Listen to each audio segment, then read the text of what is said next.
크리스찬 데일리지라는 기독교 언론이 있습니다. 여기서 700여 명의 목사님을 대상으로 목회하면서 어떤 감정을 느끼십니까? 이런 질문을 던졌어요.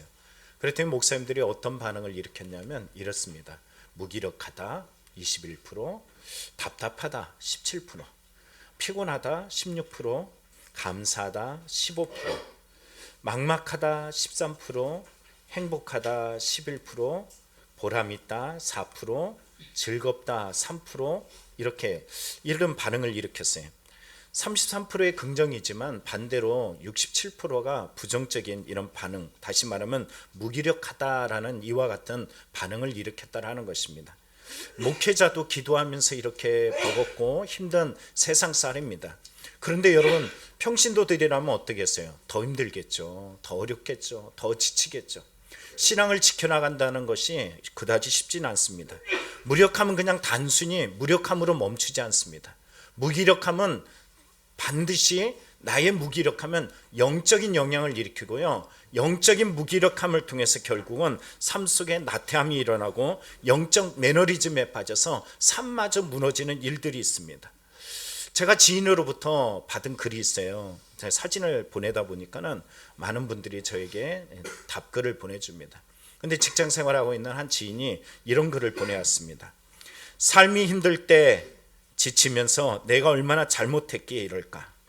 내가 어떻게 변화하며 살아야 할까? 과연 내가 해낼 수 있을까? 이러한 생각에 사로잡힐 수밖에 없었습니다.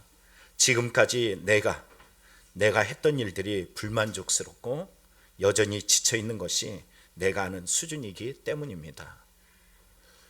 세상을 살아가는 것, 직장 생활하는 것, 아니면 하루하루 살아가는 것, 그 삶이라는 엄청난 싸움 속에서 자신을 노출하면서 싸워가는 것은 너무 버겁고 지침을 보여줍니다. 여러분, 그분만이 영적 무기력함에 부딪히는 걸까요?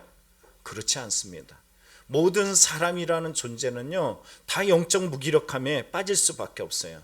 그럼 영적 무기력함이라는 것은 어떻게 하고 어떻게 극복해야 되는가? 오늘 말씀을 통해서 우리가 한번 그 말씀에 접근해 보려고 합니다.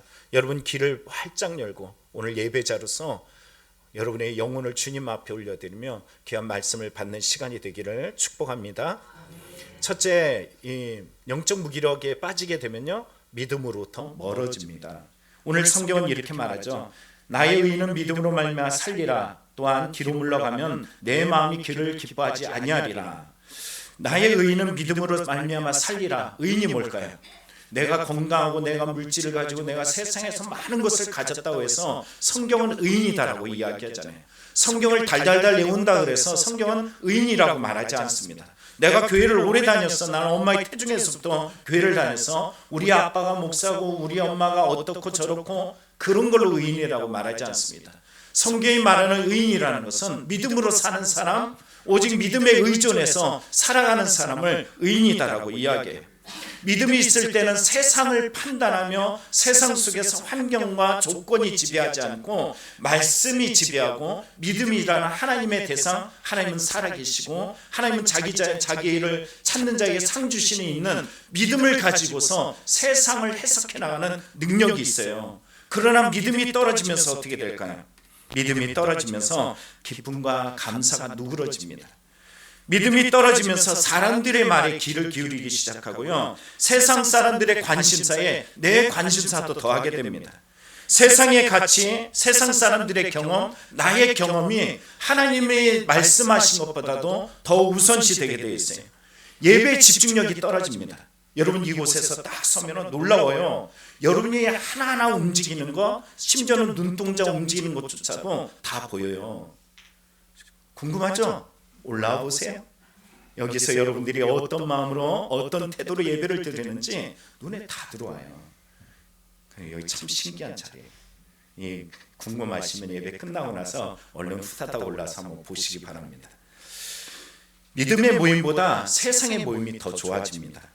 하나님 안에서 화평을 누리기보다는 세상에서 계속 화평의 이유를 찾아요. 하나님 안에서 주셨던 은혜의 평안보다는 하나님 밖에서 찾고, 놀라운 것은요, 이 동물적 감각이 생기는데 은혜가 떨어지면, 이 하나님 앞에 믿음이 떨어지면 부정적 요소의 레이더가 작동하기 시작해요. 그래서 부정적인 마인드가 생겨요. 그래서 계속 말해. 우리 교회는 어쩌니, 우리 예배는 어쩌니, 뭐 담임 목사는 설교가 기니, 여기 대표자 기도는 왜 그런 단어를 쓰니, 이런 말들을 해대기 시작하는 거예요. 그러면서 밥 먹고 나서도 뭐라 그래? 왜 우리 교회는 밥이 짜니, 맛이 없니, 왜 이번엔 또 카레니, 왜 또 비빔밥이니, 이런 말들을 해요. 믿음이 떨어지는데 하나하나 부스러기가 떨어지기 시작해요. 은혜의 부스러기, 감사의 부스러기가 떨어지면서 이런 부정적인 것이 생깁니다. 여기에서 우리는 말할 때 인내력이 줄어든다 이렇게 말해요. 믿음이 떨어지면서 이상하게 내 마음속에 인내력이 떨어져요. 이 문제를 아주 간단하게 정리해 보니까 이렇게 말합니다. 믿음이 있으면 하나님께 집중해요. 하나님으로부터 해석을 해요. 그런데 믿음이 떨어지면 자기에게 집중해. 자기 중심으로, 자기 감정으로, 자기 생각으로 판단을 해요. 믿음이 떨어진 부분이 잘 확연하게 이렇게 드러나는 것을 보게 됩니다. 여러분, 고난이 있어서, 어려워서, 문제가 있어서, 환난이 있어서 그런 걸까? 과연 그럴 걸까요? 히브리서를 보다 보면은 배경을 보시죠. 이 그리스도인이라는 믿음을 가진 이 유대인들이요, 신앙을 가졌는데 이 로마 정부로부터 고난을 당하고 주위에 있는 사람들로부터 핍박을 당하고 심지어는 죽음에 이르는 여러 가지 아픔과 고통들이 주위에 일어나기 시작합니다. 내가 원하는 삶의 시간들, 믿음의 시간들은 가까이 오지 않고 멀리 있는 것 같아. 그 시간이 오래 유속되다 보니까는 믿음을 저버리는 일들이 있었어요. 그래서 오늘 히브리서가 기록하게 됐는데, 여러분 히브리서의 기록 연대가 언제인 줄 아십니까? AD 96년이에요. 그러면 AD 96년이면 어떤 일이 일어났을까요? 예수님은 십자가에 처형을 당하고 부활하시고, 일들로 인해서 예수님의 제자들은 순교를 당하고, 수많은 사람들이 믿음 생활을 하겠다고 몸부림칠 때 그들은 핍박을 당하고 재산을 빼앗기고 죽음에 이르게 되고 순교하는 일들이 수없이 일어났습니다. 그 일들이 계속 연장이 됐던 거예요. 근데 그 안에서 이 사람들이 뭘 발견했냐면은 그 고난과 어려움과 아픔과 상처 속에서 예수 그리스도의 이름을 소개받았고 그 비밀들을 가슴에 담아두면서 영생에 대한 은혜들을 깊이 발견했단 말이에요. 이걸 뭐라 그래요? 믿음이다라고 이야기해요. 어려울 때 믿음이 생겼어요. 그런데 무너지는 자체도 어디 있는 줄 아세요? 어려울 때 무너져. 어려울 때 믿음이 생겼는데 어려울 때 다시 믿음이 사라지네. 이상한 일이 아닙니까? 믿음보다 큰 문제는 어디 있냐면은 믿음보다 더 다른 것이 크게 보이는 것이 믿음을 잃어가는 거였다라는 것입니다. 그래서 히브리서에 보면은 2장 3절에 이렇게 말합니다. 우리가 이같이 큰 구원을 뭐하겠다? 등한히 여기면 어찌 그 보응을 피하리요. 표준세 번역은 이렇게 말해요. 귀중한 구원을 소홀히 하고서. 여러분, 우리의 삶의 시간에 고난, 어려움, 문제, 아픔, 그것이 나를 고난에 노출시키고 나를 이렇게 힘들게 어렵게 만드네? 아니에요. 반대로예요. 반대로. 믿음이 떨어지고 있는 거예요. 믿음이 떨어지니까는 고난이 보이는 거예요. 믿음이 떨어지니까 아픔이 더 크게 보여요. 믿음이 떨어지니까 사는 게 사는 것 같지 않아. 원래 사는 것이 사는 것 같지 않았던 인생 속에서 하나님이 나를 붙드시고 인도하시던 놀라운 은혜를 체험했잖아요. 믿음의 생활을 이어가게 됐잖아요. 그런데 이런 마음이 생겼어요. 심지어 성경 히브리서 3장 1절에 보면 예수를 깊이 생각해라. 왜 그럴까요? 예수를 생각하지 않거든. 예수를 생각하지 아니하고 다른 것들의 마음을 빼앗긴 이들의 모습이 믿음 없음으로 나타나고 있다라는 것입니다. 여러분, 사울 왕이 무너지는 과정을 한번 생각해 보시기 바랍니다. 사울 왕이 믿음이 없던 사람일까요? 믿음이 있어서 왕이 되었을까요? 그렇습니다. 믿음이 있어서 왕이 됐어요. 믿음이 있어서 하나님께서 왕으로 세워줄 때 그가 어떤 일을 하냐면은 선지자 중에 예언을 하다 보니까는 사람들의 속담이 생겨서 사울도 선지자냐? 이런 말이 생겼단 말이에요. 그리고서 왕의 기름을 부어줬더니 왕이 딱 되고 믿음으로 세워진 어떤 영역에 이르게 됐어. 누가 세워주신 거예요? 그렇죠. 하나님이 세워줬으면 누굴 생각해야 돼요? 항상 우선순위가 누구? 그런데 여기서 밀려나기 시작해요. 다른 것이 하나 들어와 가지고 믿음 아닌 것들이 작용하게 됩니다. 왕이 하나님께서 주신 왕, 내가 왕이지만 진짜 왕은 누구다? 하나님이시다. 이걸 잊어버리기 시작하는 거예요. 그리고서 그의 인생의 결과를 보면 길보아 전투에서 어떻게 되냐면은 자살을 해요. 끔찍하지 않아요? 믿음으로 멋지게 출발했어요. 별 볼 일 없는 인생을 아름답게 하나님 만드셔서 그 이스라엘의 최고의 왕으로 만들어줬더니 나중에 내가 왕이야 하고 자기가 왕 노릇하다가 결국은 인생의 끝은 참 슬프게 비참하게 자살로 마감을 합니다. 이 과정이 어땠냐면 그 과정 속에 보면은 이런 일들이 있어요. 하나님의 말씀보다 자기가 원한 것을 우선시했어. 순종보다는 이익이 앞서게 됐어요. 하나님의 이름보다는 내 이름을 내는 것을 더 즐거워하기 시작했어요. 하나님께 예배하고 묻기보다는 문제가 있으면 신접한 여인을 찾아가서 점을 보고 그 신접한 여인에게 물어보는 일들이 생기기 시작해요. 다윗을 칭찬한 내가 신앙생활 하다 보면 나보다 잘하는 사람이 있을 수 있잖아요. 그 사람을 칭찬할 때 시기가 생기고 질투가 생겨서 그가 믿음의 전적을 일으킨 걸 기억하지 않냐고 죽이려는 이런 행동을 합니다. 하나님의 종인 제사장들을 죽임에 있어서 일도 마음을 쓰지 않아요. 아무렇지 않게 생각해요. 종들을 공격함에 있어서 가슴에 찔림이 없어. 여러분, 이런 일들이 결국은 하나님은 가만히 내버려 두지 않습니다. 하나님은 사랑하는 자에게 징계를 주셔요. 하나님께서는 그들을 꾸짖습니다. 사울 왕에게 이렇게 말씀하셔요. 나 널 버렸어. 널 버렸어. 무슨 말일까요? 진짜 버렸다는 말일까요? 돌이키라는 말일까요? 자살하는 그 순간까지 하나님 버리지 않으셨어요. 그의 인생의 고난에 직면할 때마다 하나님은 항상 채찍으로 사울이 돌이키기를 기다리셨던 그런 순간순간을 우린 성경에서 읽어보게 됩니다. 하나님은 쉼없이 이 순간도 여러분이 믿음 없을 때 내게 와. 여러분, 우리는 고난이라고 표현해요. 그러나 성경은 뭐라 그래요? 징계라고 표현해요. 누구에게 주는? 사랑하는 자에게 주는 징계라고 이야기합니다. 여러분, 믿음이 없는 것은 삶의 문제가 아니라요. 믿음이 없는 것은 하나님을 향하지 못하는 나의 개인적인 자기중심적인 사고방식이 문제라는 것입니다. 팀 켈러 목사님의 그리스도인의 삶에 관하여라는 이 책이 있습니다. 여기 서평이 있는데 서평의 글을 보면 이렇게 기록되어 있어요. 그리스도인으로 살다 보면 종종 사실은 자주 매너리즘에 빠질 때가 있다.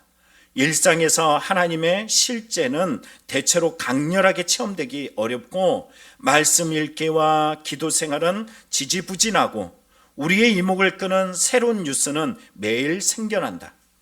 좀처럼 가만히 앉아 나의 그리스도인됨을 대숙고하고 삶을 돌아볼 시간을 주어지지 않는다. 무슨 말이냐면은 세상 뉴스에는 막 기울이는데 자신이 지금 힘들고 어려운 문제에 대해서 돌이키면서 참여하면서 하나님 앞에 그 문제에 대해서 깊이 들여다볼 수 있는 마음이 없어진다는 거예요.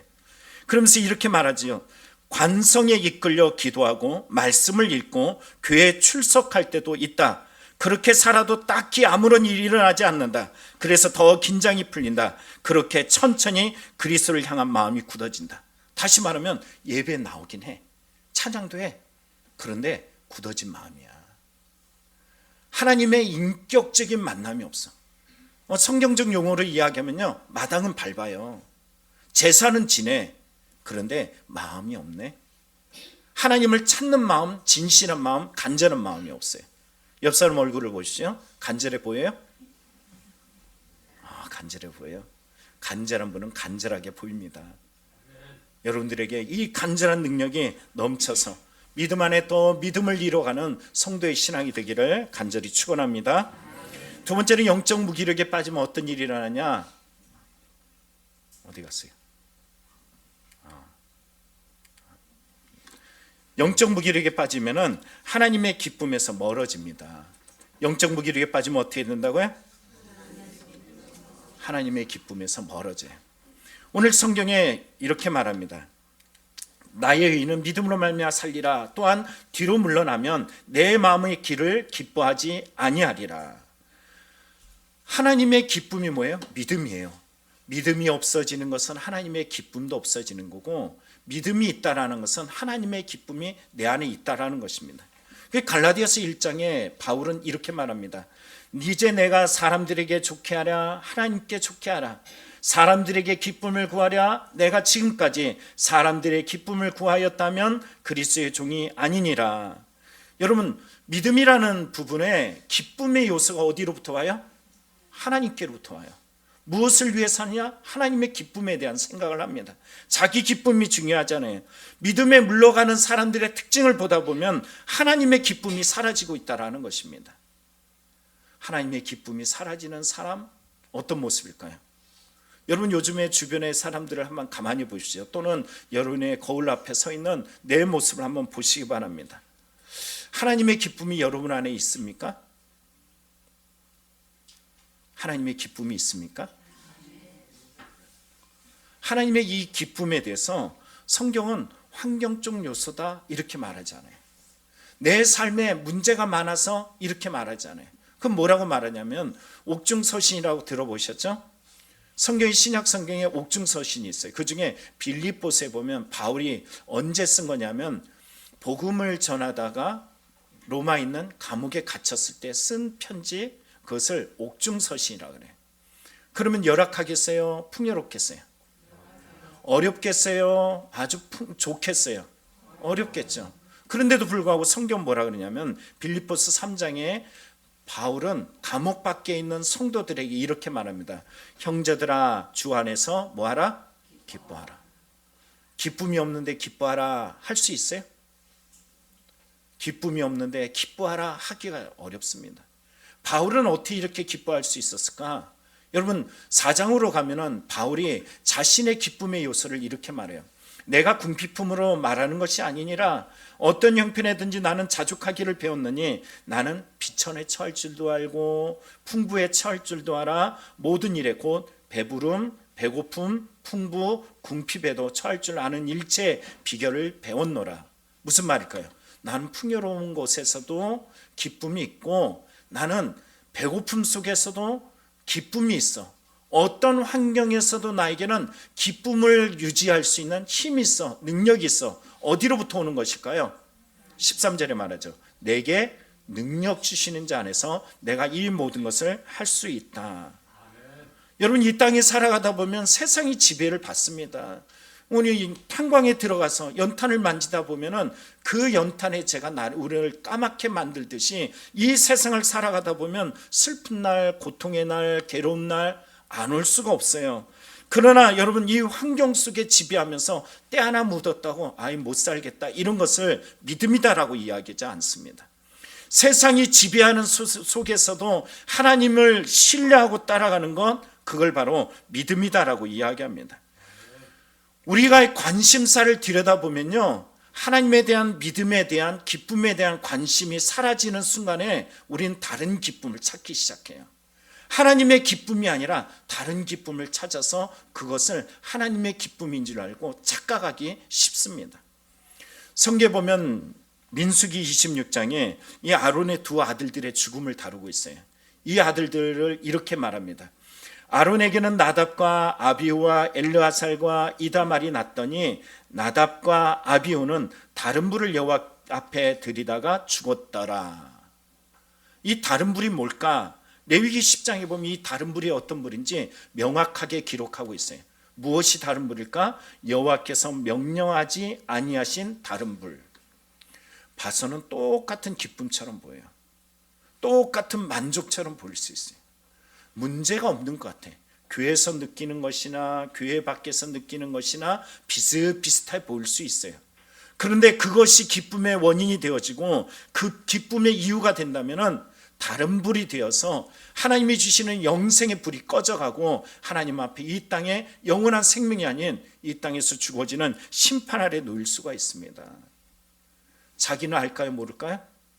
모를 수 있어. 성경 읽다 보면 이상한 것이 있어요. 두 제사장인데 왜 두 제사장이 같은 날 죽었을까? 하나라도 깨어 있었으면 괜찮았을 텐데 왜 같은 날에 죽었을까? 이 질문을 던지게 되었어요. 다시 말하면 오늘 성경에 말한 것처럼 이 나답과 아비후 중에 나답이나 또는 아비후나 둘 중에 야 그러면 안 되잖아, 너 잘못된 거야, 다시 한번 살펴보자, 우리 그러면 안 돼 하고 그러면 되는데 둘 다 같은 날에 죽었어. 그럼 왜 죽었을까? 그래서 히브리서에서 찾아보게 되었습니다. 3장에 보면 이렇게 말합니다. 형제들아 너희는 삼가 후 너희 중에 누가 믿지 아니하는 악한 마음을 품고 살아계신 하나님께서 떨어질까 조심할 것이요. 먼저 내 스스로 자신이 조심해야 되지만 두 번째 내용이 나오죠. 13절에 오직 오늘이라는 일컫는 동안에 살아있는 동안에요, 매일 피차 뭐해라? 권면해라. 야 믿음으로 떨어진 뭐해라? 권면해라. 여러분 두 사람이 있으면 한 사람이라도 바로 서게 되면은 가정이 바로 설 수 있어요, 없어요? 설 수 있어요. 여러분의 삶 속의 인생 속에서 오늘 살아가는 믿음 안에 숨 쉬면서 하나님이 원하는 그 비전을 품어가는 날들은 나 한 사람이라도 깨어 있으면요 죽음에 이르지 않고 믿음 안에 연결될 수 있습니다. 나답과 아비후가 왜 죽었어요? 다른 불, 다른 기쁨, 다른 것에 만족을 찾고 있다가 결국 이 가정에 하나님의 구원이 아닌 끊어지는 누군데? 아론의 아들 제사장임에도 불구하고 하나님은 심판을 했다라는 것입니다. 그래서 우리는 기억할 것이 있어요. 어떤 마음을? 우리는 참 마음과 온전한 마음이 뭘까? 하나님 앞에 어떻게 서면 될까? 날마다 여러분 주님 앞에 스스로의 자문하면서 하나님 앞에 참 마음과 온전한 믿음으로 더 나아가는 성도님들이 되길 간절히 축원합니다. 마지막 세 번째는 영적 무기력해지면요 빠지면은 은혜에서 멀어집니다. 히브리서 10장 39절에 뒤로 물러가 멸망할 자가 아니요 오직 영혼을 구원함에 이르는 믿음을 가진 자라. 뒤로 물러간다. 어떤 말일까요? 믿음에서 물러가는 거죠. 믿음에서 물러가면 어떻게 된다고요? 구원함에 이르는 믿음을 가진 자라. 다시 말하면 뒤로 물러가면 구원을 이룬다, 이루지 못한다? 그렇습니다. 결국 이루지 못한다는 거예요. 아마 지금도 영상으로 제 친구가 볼 것 같기도 한데 이런 마음이 생겨요. 제가 작년에 큰일이 하나 있었잖아요. 친구가 불교 집안에 꽉 이제 박혀 있는 친구 하나가 있는데 이 친구가 여러분 제가 얘기했던 것 같기도 해요.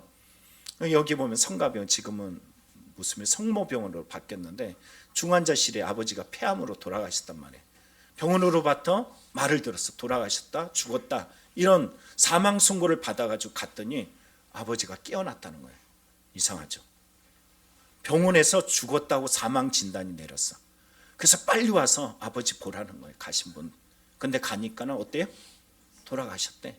돌아가셨다는데 깨어 있어. 이상하잖아요. 근데 아버지가 어떻게 하면 벌벌벌 막 떨더래. 이 친구가 말하는 거예요. 벌벌벌 떨더래. 막 떨면서 친구가 친구 이름을 막 부르면서 이렇게 얘기하더래. 나 너무 무서워, 너무 무서워. 나 지옥 갔다 왔어. 지옥이 보여. 무서워. 지옥이 있어. 막 그랬단 말이에요. 그러면 이 친구가 제가 목사잖아요. 친구가 목사면 누굴 찾아야 돼요? 목사를 찾아야죠. 근데 그러지 않았어요. 아빠 괜찮아요. 아빠. 괜찮아 아빠. 괜찮아. 들어가세요. 근데 얼마 지나서 아빠가 돌아가셨단 말이에요. 그래서 그 불교장을 지내는 곳에서 제가 갔더니 그 이야기를 해요. 그래서 기도하자고 그랬더니 불교장에서 기도했더니 집안 식구들이 다 울었던 내용을 이야기했잖아요. 지옥이 있어요, 없어요? 그 집안이 불교 집안이에요. 얼마나 불심이 강한지 모르는 집안이에요.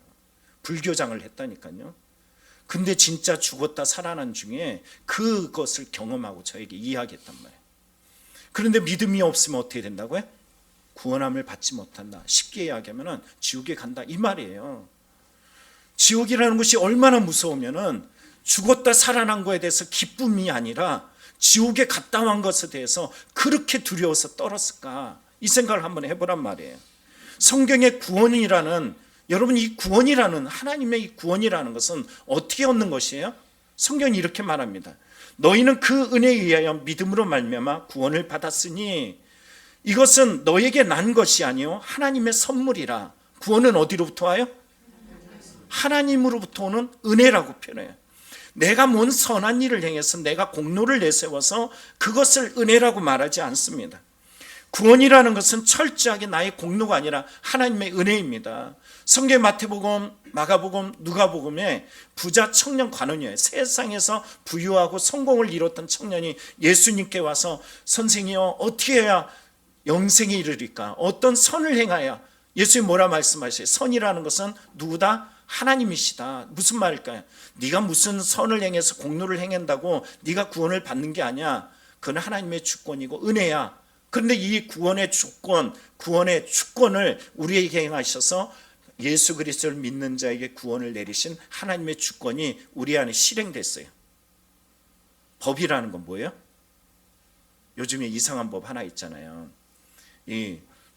갑자기 빨간불, 파란불, 노란불이 있으면 노란불 막 달려가다 중간에 노란불이 켜졌어. 지나가야 될까요? 있어야 될까요? 그러면 딱지 끊어요. 법이 바뀌었어요. 그 자리에서 서야 돼요. 서져요, 안 서져요? 근데 딱지 끊으면 어떻게? 이거 나 딱지 끊는 거 불합리하다 그러면은 그래 봐줄게 이렇게 해요?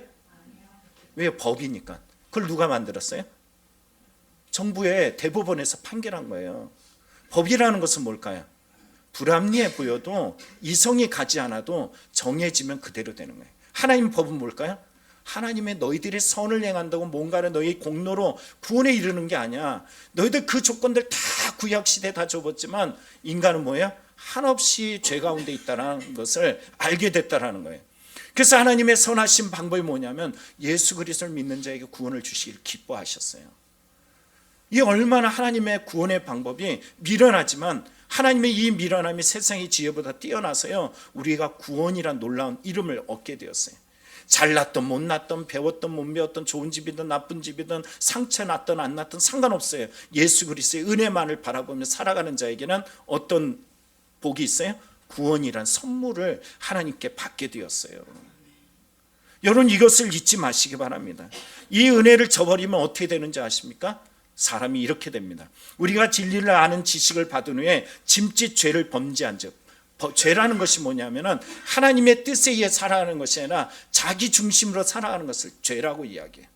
구원을 받아서 진리를 알고 있어 은혜를 알아서 이곳까지 왔는데 불구하고 자기 중심대로 자기 기준대로 자기 경험대로 세상의 지식대로 세상의 배움대로 행해 구원을 받을까요 못 받을까요? 맹렬한 불만이 있으리라. 그래 네 잘났어 네 법이 오라. 그 노란불 지나가면서 왜 노란불에 지나갔냐 큰 소리 아무리 쳐봐요. 여러분 그 법이 작용될 것 같습니까? 안 된다라는 것이에요. 주님은 끊임없이 우리에게 경고를 하십니다. 뭐라고 경고하세요? 너 어떻게 살 것인지. 그게 우리에게는 고난이고 그것이 우리에게는 징계고 우리에게 아픔일 수 있어요.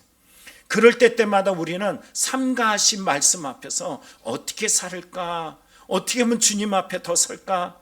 근데 이걸 잊어버리네. 하늘로부터 이 경고들을 자꾸 잃어버린 자에게는 결국 어떻게 될까요? 심판만이 남게 된다는 것입니다.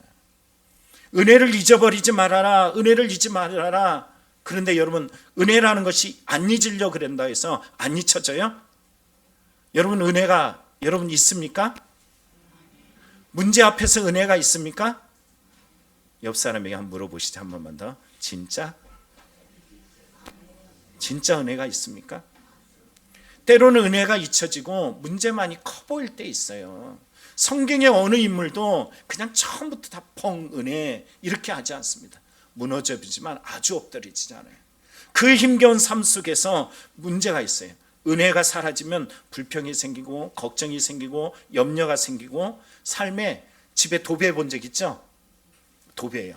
어떤 오른쪽에 염려라는 도배를 하고 또 뒤편에다가 걱정이란 도배를 하고 아픔이란 도배를 하고 현실이란 도배를 해. 그런데 끝까지 도배하지 말아야 될 공간이 있어요. 창문은 도배하지 않잖아요. 창문에다가 이 창문 빛이 들어오는 믿음의 구원, 은혜의 구원이 임하는 이곳에다 여러분 도배하는 사람을 뭐라 그래요? 미쳤다라고 이야기하죠. 어리석다라고 이야기하죠. 근데 우리가 그런 일을 해요. 은혜가 사라지면 아픔이란 도배를 해요. 은혜가 사라지면 절망이란 도배도 합니다. 근데 그 창문을 통해서 그 문에다가 여러분 도배해서 빛 들어오는 은혜의 구원이 들어오는 빛을 도배하면 어떻게 될까요? 끝장나는 거예요. 끝장나는 거. 그 암흑 속에서 갇혀서 집도 못 찾고요. 그 안에 갇혀가지고 그냥 굶주려 죽는 겁니다. 여러분 기억하시기 바랍니다. 성경에 이런 사람이 있네. 엘리야라는 사람이, 엘리야라는 사람. 하나님이 구원해 주시고 하나님이 능력 주셔서 여러분 정말 발과 아세라 선지자를 물리치고 이겼는데도 불구하고 이렇게 말해. 죽고 싶습니다. 죽여주십시오. 지금이 딱 죽기에 좋네요. 나 좀 죽여주십시오. 이렇게 얘기해요. 여러분 왜 이런 일들이 일어날까요? 뭐에다 집중하는 걸까요? 그렇죠. 자신. 현실에 대한 문제에만.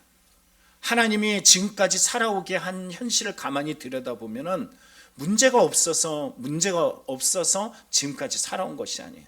살아 숨쉬는 순간이 다 모든 것은 하나님의 은혜입니다. 여러분이 숨쉬는 모든 순간에 하나님의 은혜라는 것입니다. 그럴 때마다 우리는 다 도배해놔도 어디로 향해야 될까요? 빛이 들어오는 창문으로 가야 돼요. 그래, 어둡지만 아프지만 힘겹지만 은혜의 빛이 들어오는 창문을 향해서 나아가는 것을 성경은 이렇게 말합니다. 같이 읽어보겠습니다. 시작. 우리에게 있는 대제사장은 우리의 연약함을 동정하지 못하실 리가 아니요 모든 일에 우리와 똑같이 시험을 받으시니로되 죄는 없으시리라. 그러므로 우리는 긍휼하심을 받고 때를 따라 돕는 은혜를 얻기 위하여 은혜의 보좌 앞에 담대히 나아갈 것이니라. 주님은 말씀하십니다. 은혜 보좌로 나와라. 은혜 보좌로 나와라. 여러분 쓰러지고 아프고 지치고 절망할 때마다 우리가 인생의 매너리즘과 힘이 빠지고 점점점 마음이 무너지는 영적 무기력함과 나태함에 빠질 때 주님은 우리에게 말씀하셔요. 내 십자가 밑으로 나올 수 없니? 내 십자가 앞으로 나올 수 없니? 끊임없이 우리 이렇게 말씀하셔요. 여러분 인생의 은혜가 사라지는 것 같을 때 다시 한번 기억하시기 바랍니다. 하나님의 은혜의 보좌로 나오시기 바랍니다. 스스로 한다고? 거짓말이에요. 내가 할 수 있다고? 뻥이에요. 여러분 수많은 거짓말 중에 내가 중심이 되는 거짓말만큼 강한 건 없습니다. 오직 예수 그리스도의 십자가의 능력 앞에 더 나오는 성도가 되길 원합니다. 그리고 말씀을 기억하십시오. 대제사장인 예수를 깊이 생각해라. 왜? 이렇게 말하죠. 믿음의 주여 또 온전하게 하시는 예수를 바라봐라. 왜? 그분이 거역한 너희를 참아주신 분이야. 지금도 참아주시니까 나와. 여러분 이 부름 앞에 서나가는 성도가 되기를 축복합니다. 말씀 마칩니다. 오늘 히브리서 10장에 이렇게 말합니다. 나의 의는 뭘로 살리라? 믿음으로 살리라. 예수 믿는 사람은 다른 게 이거예요. 믿음으로 살아가는 겁니다.